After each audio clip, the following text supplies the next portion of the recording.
Hey guys, it's me, and today I'm going to be doing episode 2 of my underrated players series, and this episode is going to be on Eduardo Vargas, the Chilean centre forward from Napoli, 75 overall, and as you can see he's got some pretty good on-card stats, at least in my opinion, for a 75 overall player, and he can usually be picked up for about 1k on both the Xbox and PS3 and a little bit more on the PC. So I'll go ahead and jump into his in-game stats, and as you can see he does go up to a 78 overall when you do play him on 9 chemistry, which of course I do advise doing if indeed at all possible.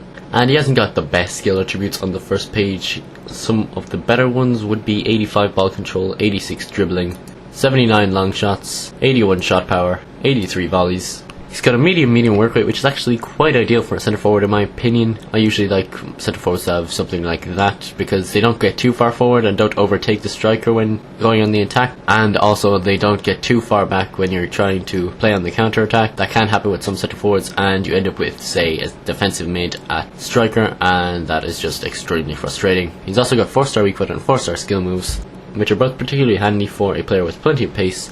And he's also got some really good physical attributes such as 90 acceleration, 89 agility, 88 balance, 79 jumping is actually pretty good for a player of his type. He's also got 79 reaction, 90 sprint speed, and I did play him on 90 stamina, and he does only have 54 strength, but I wouldn't consider that to be a huge problem with his game.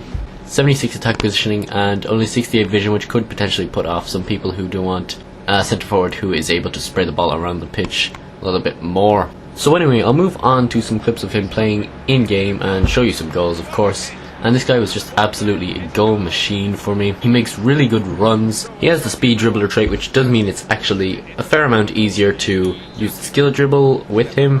And of course, with his 4-star skill moves, you can use skill moves such as the scoop turn, the Ronaldo chop, and the stop and turn, as I believe it's called. And don't be fooled by his on-card shooting, which admittedly is not the greatest, because I do feel that in game a lot of players don't need particularly high shooting stats to do well, and this guy's pretty good finishing and long shot stats. You can actually score from a variety of different positions. Obviously he won't be as consistent as some other options, but for the price and with his other stats he's still a very good option in that regard. And like I mentioned earlier, he actually does have 79 jumping, which is pretty surprising considering the type of player I would consider him to be, which is sort of a speedster style, almost like a B version of Lionel Messi is what I would have compared him to, just based on his card stats. But he actually does manage to win quite a few headers for me throughout the course of these highlights, and that is always helpful, of course, especially sometimes when you're struggling to break down your opponent. It is handy to be able to just run down the wing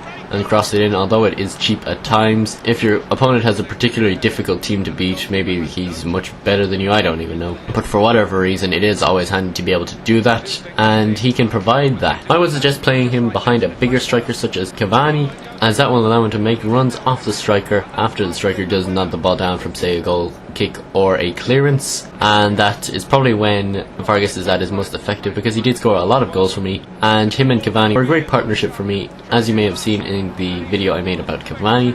I might put a link to that in the description. But anyways guys, we are coming to the end of the episode. Hopefully you've enjoyed this video. If you have, please leave it a like. If you want to suggest a player, feel free to do so, and apart from that, I'll talk to you all next time.